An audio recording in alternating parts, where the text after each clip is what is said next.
Em 5 de outubro de 1988, o Brasil recebia, das mãos de Ulisses Guimarães, uma Constituição Federal que, pela primeira vez na história do país, expressava claramente direitos e garantias fundamentais. O texto era também pioneiro na proteção a minorias, como crianças, idosos e os povos indígenas, e ao estabelecer a preservação do meio ambiente. A nova Carta Magna foi o fruto do trabalho de 559 deputados e senadores constituintes que, ao longo de 20 meses, procuraram ouvir e conciliar as demandas dos mais diversos segmentos da sociedade, debatendo e votando, uma a uma, mais de 60 mil propostas e emendas. Depois de 21 anos de regime militar, a sociedade brasileira recebia uma Constituição que assegurava a liberdade de pensamento, expressão e organização. Foram criados mecanismos para evitar abusos de poder por parte do Estado. Uma das críticas que a Constituição de 88 recebeu foi justamente o tamanho: 245 artigos e 70 disposições transitórias, sendo que vários desses ainda necessitariam de regulamentação posterior. Para dar seguimento a esta série de entrevistas que comemora os 25 anos da Constituição Federal de 1988, o Ponto de Vista convidou o professor titular de Direito Público da Universidade de Brasília, Marcelo Neves. Bom, professor, muito obrigada pela presença do senhor aqui no Ponto de Vista. Lembrando que o senhor também foi conselheiro do Conselho Nacional de Justiça no biênio 2009-2011. Gostaria de perguntar, depois desses 25 anos da Constituição de 88, o senhor acredita que a sociedade brasileira já se acostumou com o texto constitucional, com a Magna Carta? Fabiana, em parte sim, em parte a Constituição é uma referência e hoje já se discute, já se fala da Constituição de forma muito mais comum, muito normalmente. Porém, embora a Constituição seja uma referência, na prática das instituições, na prática dos cidadãos, a Constituição ainda não conseguiu ter o grau de realização que seria de se esperar de um modelo constitucional. Então, eu diria que há um discurso muito forte, se fala muito da Constituição, há muita referência à Constituição, isso é positivo porque ela passa a ser já um horizonte, uma referência, porém, ao mesmo tempo, se nós considerarmos as práticas das instituições, mesmo estatais, nós observamos que a Constituição, para grande parcela da população, tem pouco significado prático.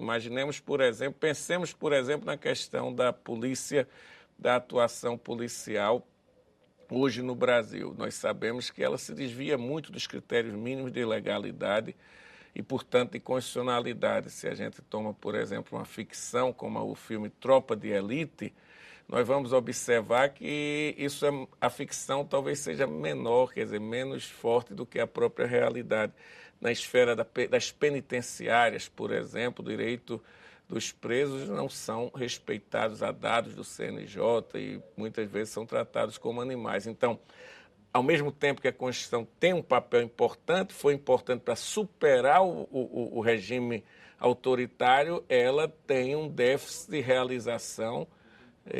Porém, é claro que hoje já há um ponto positivo, porque se fala dela e ela é tratada como algo que pode ajudar no processo de transformação do país. Dentro desse déficit de realizações que o senhor mencionou, ao ser promulgada, a Constituição tinha 369 dispositivos passíveis de regulamentação futura. Alguns criticam isso, dizendo que ela acabou sendo uma carta de intenções mais do que realmente uma lista de direitos reais. Como é que o senhor analisa essa situação?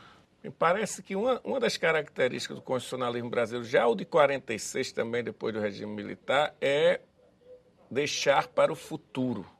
Quer dizer, para um futuro remoto. Se põe na Constituição, se afirmam muitos direitos, se afirmam instituições, mas se faz, quer dizer, essas instituições ficam dependendo de regulamentação posterior, que duram anos, décadas e pode chegar até a há século para ser regulamentado. Então, isso é um problema porque mostra também que não se leva a sério aqueles dispositivos constitucionais na medida em que se dura tanto tempo para regulamentá-los. E isso não pode causar uma tensão social, gerar um conflito maior, tendo em vista que se gera essa expectativa de direito, né? Sim. Se coloca esse direito e se gera essa expectativa de que aquilo vá ser regulamentado e isso pode levar à frustração, então, dessa expectativa. Com certeza. Isso cria as expectativas em torno dos textos constitucionais.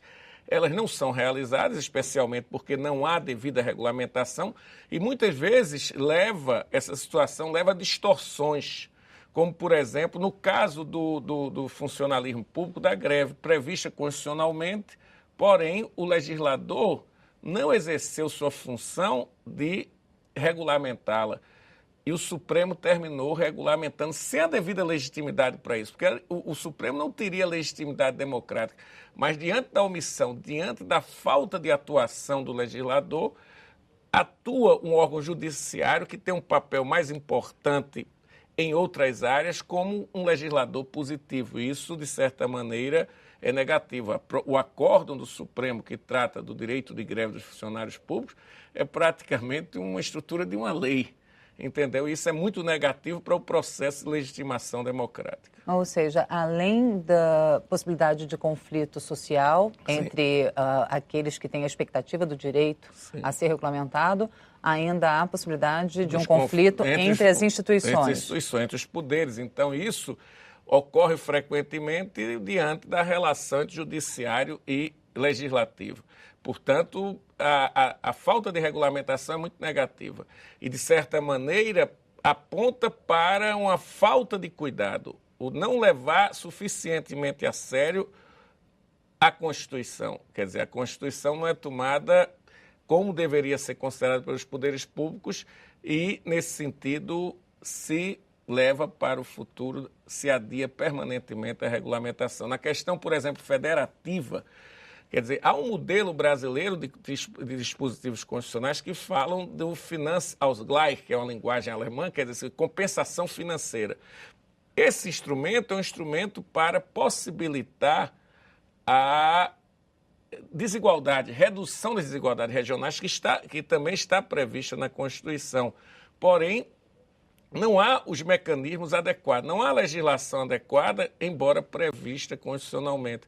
Portanto, isso implicou um aumento das desigualdades regionais durante muito tempo e as medidas adequadas que implicariam uma legislação mais específica não são consideradas. Há normas muito limitadas, mas não há um modelo mais abrangente da compensação financeira no processo de desenvolvimento da federação. Quer dizer, a federação, explicando para o público, implica que os estados-membros, Pernambuco, Amapá, Amazonas, e esses estados muitas vezes podem estar numa desvantagem muito grande econômica e o princípio da federação implica que tem que ter um mínimo de equidade. E hoje São Paulo produz mais de 40% do Brasil. Isso é negativo para São Paulo também porque a migração descontrolada ocorre e, portanto, uma federação harmônica seria muito melhor se os estados mais pobres hoje pudessem ter condições melhores para desempenhar suas funções.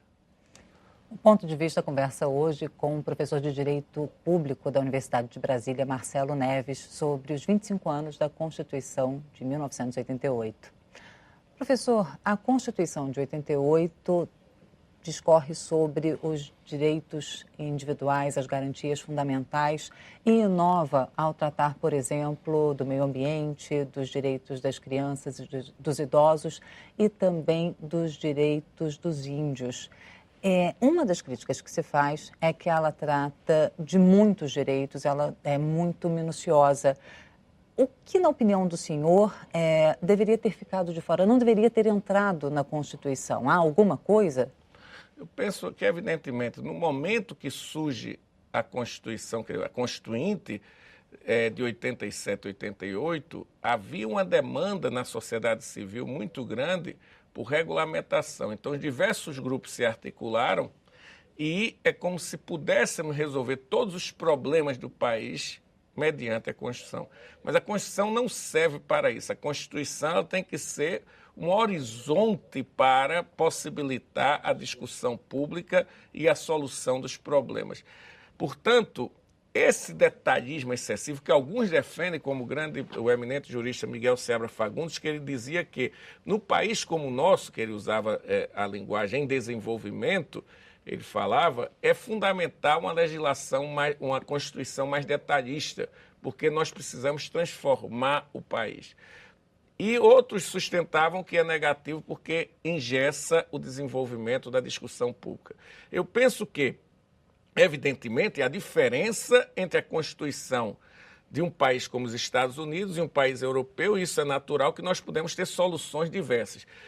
Porém, apesar disso, eu discordaria parcialmente de Miguel Seabra Fagundes, no sentido que, no caso de 88, houve um abuso de inclusão. Por exemplo, funcionalismo público. Tem normas de funcionalismo público tão detalhadas que poderia estar até no regulamento.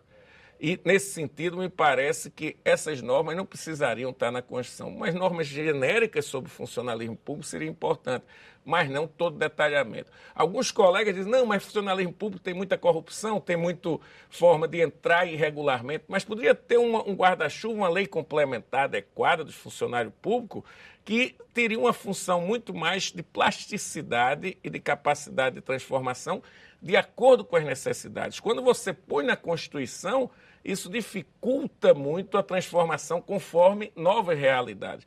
Então, eu seria restritivo. Eu penso que também certos detalhes específicos da parte dos direitos não seriam necessários. Nós poderíamos ser mais enxuto, porque muitas vezes o dizer demais, o falar demais, mostra, mesmo na linguagem, psicanaliticamente, você fala muito de sexo, você não está praticando. Quer dizer, isso tem um pouco de falar demais.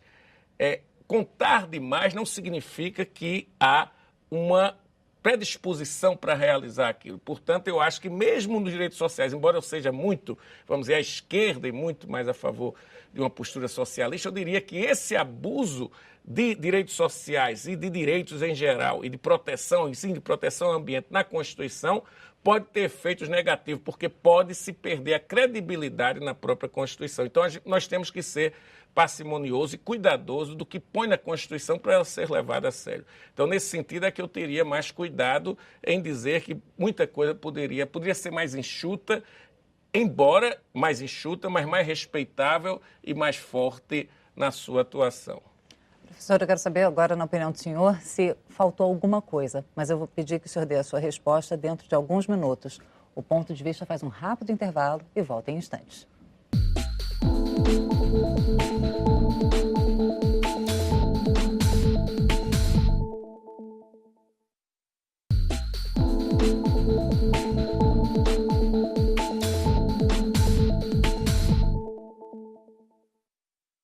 O Ponto de Vista está de volta, conversando hoje com o professor de Direito Público da Universidade de Brasília, Marcelo Neves, sobre os 25 anos da Constituição de 1988.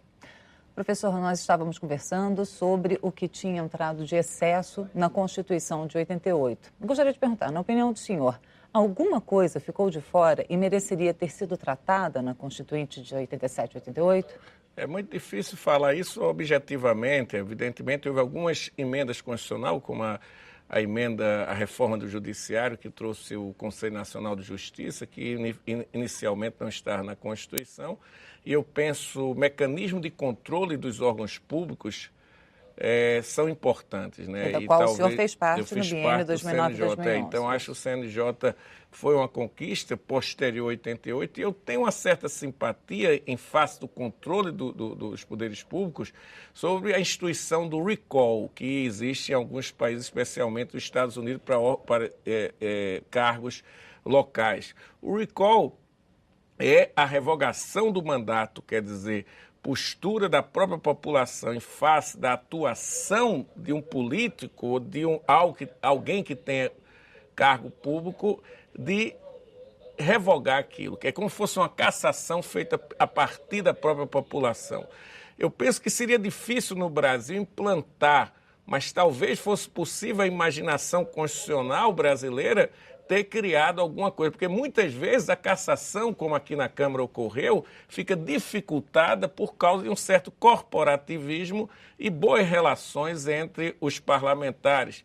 Então, se você tivesse o recall como uma alternativa viável, isso poderia implicar um maior controle dos órgãos públicos em relação às atitudes desviantes das autoridades públicas. Mas como seria um processo de recall desses, tendo em vista que atualmente há uma crítica que é feita à imprensa de que há um denuncismo em excesso, que é muito fácil se fazer uma denúncia e isso poderia levar, por exemplo, a pedidos de recall, a processo de recall. Quem daria início a um processo recall desses? Teria que ter, quer dizer, um número como na iniciativa popular, a lei do ficha limpa. Você tinha que ter um número de assinaturas primeiro e depois que tivesse esse número de assinatura, poderia submeter a um órgão que seria o próprio eleitorado como um todo, isso seria muito custoso, mas pelo menos uma submissão a uma maioria simples parlamentar, com o voto aberto. Então, nessa situação, quer dizer, não seria um recall puro, mas seria um mecanismo em que a iniciativa popular poderia propor, por exemplo, que determinado político, e aí não precisaria de uma maioria qualificada, mas sim de uma maioria simples dos presentes. Isso evitaria, por exemplo, aqueles que se abstêm, que se retiram, não participam da sessão porque não querem envolver-se com os colegas. Então, toda essa fragilidade do nosso parlamento, que existe, evidentemente, nós sabemos, poderia ser um pouco contrabalançada com um mecanismo em que possibilitasse, pelo menos, o recall numa fase dele, não na sua pureza que existe, por exemplo, em relação a xerifes nos Estados Unidos, que muitas vezes é usado. É claro que tem um perigo, mesmo nos Estados Unidos, tem situações que o xerife, eu tenho informações, ele era muito correto e muito rígido com certas posturas locais, e aí houve um recall dele. É claro que esse perigo sempre vai ocorrer, mas penso que no caso brasileiro poderia ter papel alguma instituição desse tipo para descarregar, vamos dizer, não tornar tão a carga não tão pesada para os políticos na decisão sobre a atitude desviante dos seus colegas. Isso poderia até ser, no caso judiciário, que pudesse ter um modelo de levar uma parte da população, juízes que são arbitrários no interior, em pequenas comunidades, aquela comunidade local, eleitorado, com um certo número de assinatura, trazer para o CNJ, por exemplo. Eu acho que isso poderia ser um mecanismo interessante, embora eu não tenha clareza como se poderia moldar isso em termos de institucionais. Do ponto de vista, conversa hoje com o professor de Direito Público da Universidade de Brasília, Marcelo Neves, sobre os 25 anos da Constituição de 1988. O senhor tem um livro que fala sobre o transconstitucionalismo. No julgamento do Mensalão, se falou muito de que a decisão do Supremo Tribunal Federal poderia sofrer recursos a organismos internacionais.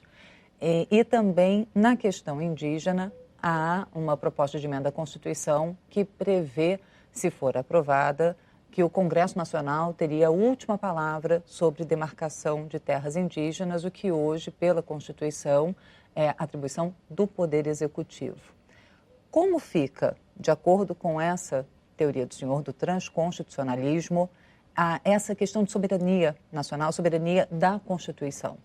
Veja bem, é claro que a Constituição, dentro do sistema jurídico brasileiro, a Constituição é um conjunto de normas supremas, sem dúvida. Mas com o transconstitucionalismo, muitos problemas constitucionais deixaram de ser territorializados. Então, nós temos situações como a questão do pneumático, em que a OMC, a importação de pneus recalchutados da Europa, que houve decisão da OMC favorável a um pedido do Brasil, quanto a não importar, porque seria prejudicial ao ambiente e à saúde. A OMC permitiu, mas afirmou o Brasil, para deixar de importar da Europa, terá que deixar de importar também do Uruguai e Paraguai.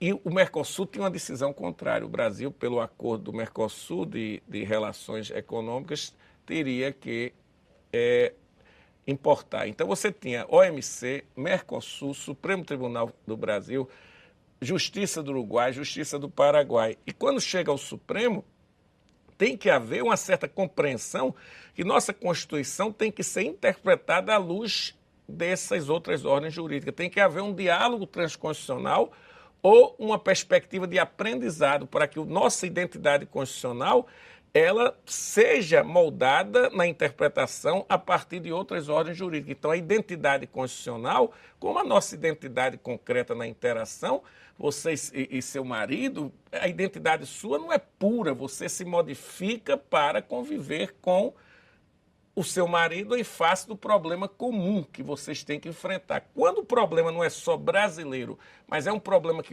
envolve outras ordens jurídicas, tem que haver um aprendizado recíproco. Essa é a minha tese básica, que hoje, cada vez mais, eu trabalhei com mais de 100 casos, há problemas transconstitucionais. Por exemplo, no depositário infiel, aquela questão da prisão, o Supremo reelaborou sua jurisprudência, criando a categoria da supralegalidade dos tratados anteriores de direitos humanos, para poder, portanto, proibir a prisão de depositário, prisão civil, a não ser por não pagamento de pensão. Foi a única que permaneceu, porque a Convenção Interamericana só permite esta.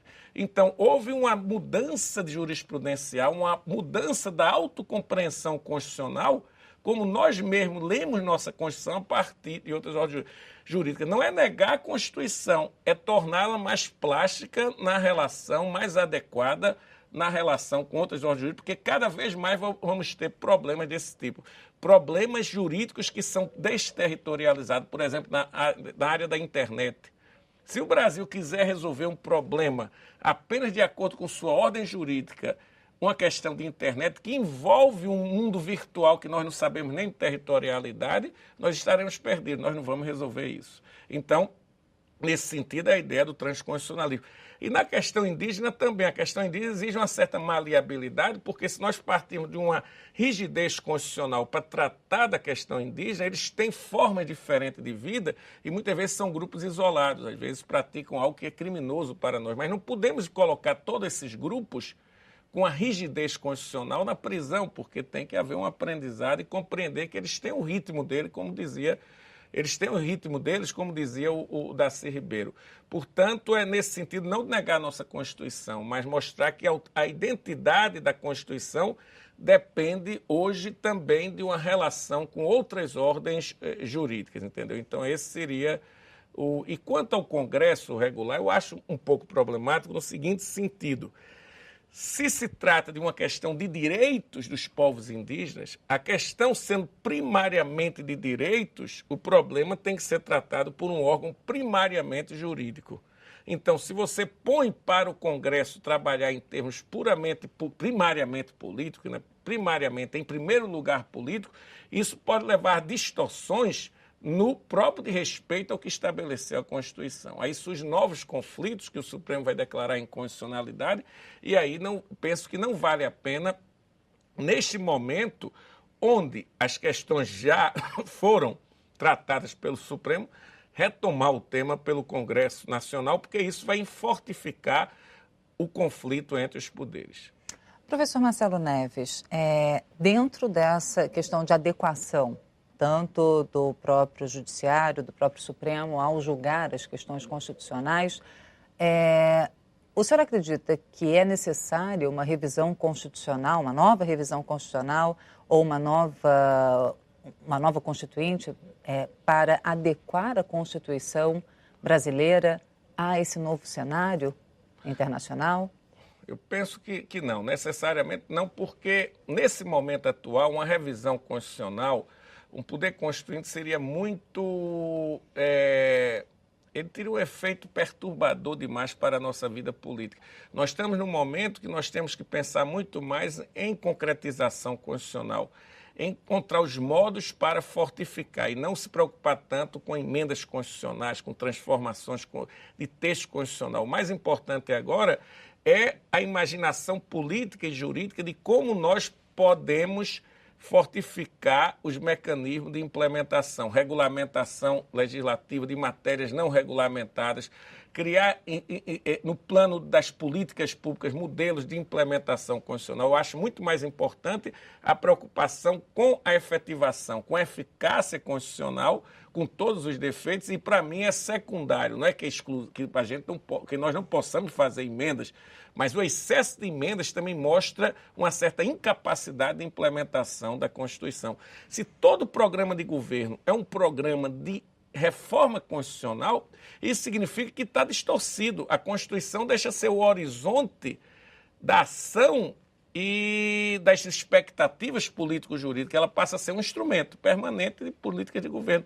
E isso é uma distorção na própria noção de Constituição. Por isso que eu tenho cuidado, e pode surgir um momento que seja realmente necessário, mas eu não vejo que esse é o momento de uma transformação constitucional no sentido de uma revisão. Não vejo clareza para isso. Professor, muito obrigada pela entrevista. Eu agradeço. O Ponto de Vista conversou hoje com o professor de Direito Público da Universidade de Brasília, Marcelo Neves. Muito obrigada a você que nos acompanhou pela TV Câmara ou pela Rádio Câmara. Lembrando que você pode rever esta entrevista e as outras da série do Ponto de Vista sobre os 25 anos da Constituição de 1988 na nossa página na internet, no endereço www.tv.câmara.leg.br/Ponto de Vista. Eu sou Fabiana Mello e espero ver você em uma próxima oportunidade. Até mais.